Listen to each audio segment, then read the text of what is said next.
You're welcome to another What We Wish Our Parents Knew episode. What's our question for the week? I feel extremely insecure and do not like it when people make some inappropriate comments about being fat or overweight. Okay, I feel this respondent, for somebody who has been overweight for the better part of my adult life, I honestly understand what it can be like when people body shame you. You're walking on the streets and people start taunting you and all that. And it definitely will take a toll on a person's self-esteem. It's particularly more hurtful when it's coming from family and friends, people that you expect should know better. In this world that we live in, self-esteem, having low self-esteem really is quite dangerous because it makes you susceptible to all manner of things. Top on the list is peer pressure and people's pleasing. You want to do things to make sure that everybody likes you or people like you. So you begin to compromise on a lot of things.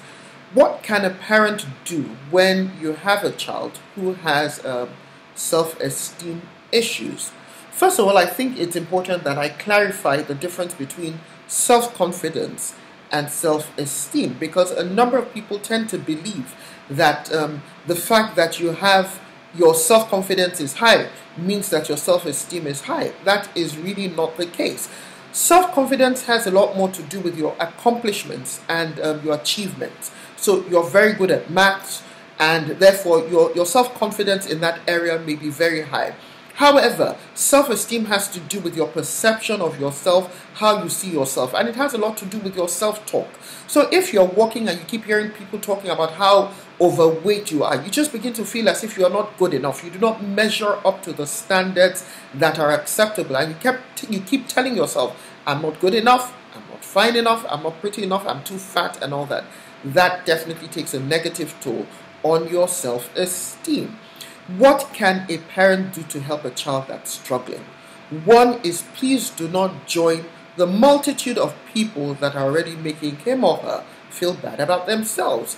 So we're not saying that you should lie to them, because, clearly parents will have concerns. They understand how wicked the world can be and how people will body shame you. So they probably would come from a good place. But let's make sure that whatever we're doing it, we're showing empathy, and we're doing it with a lot of love.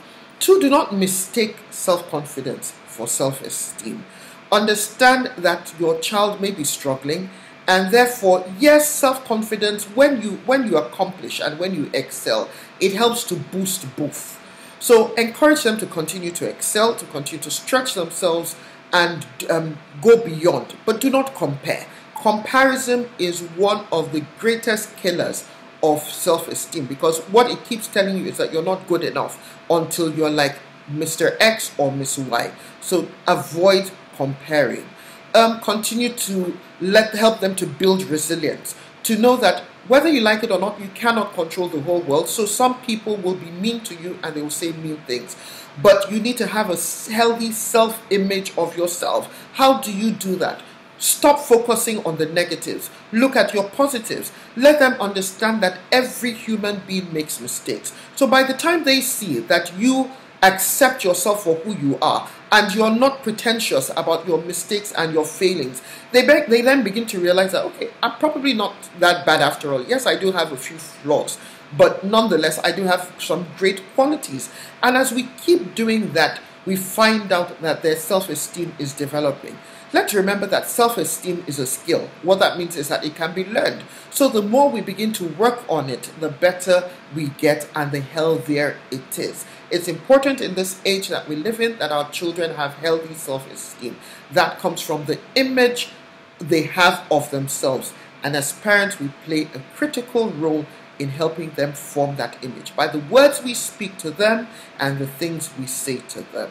Until we come your way next time with another episode, keep reinforcing values as we parent in this digital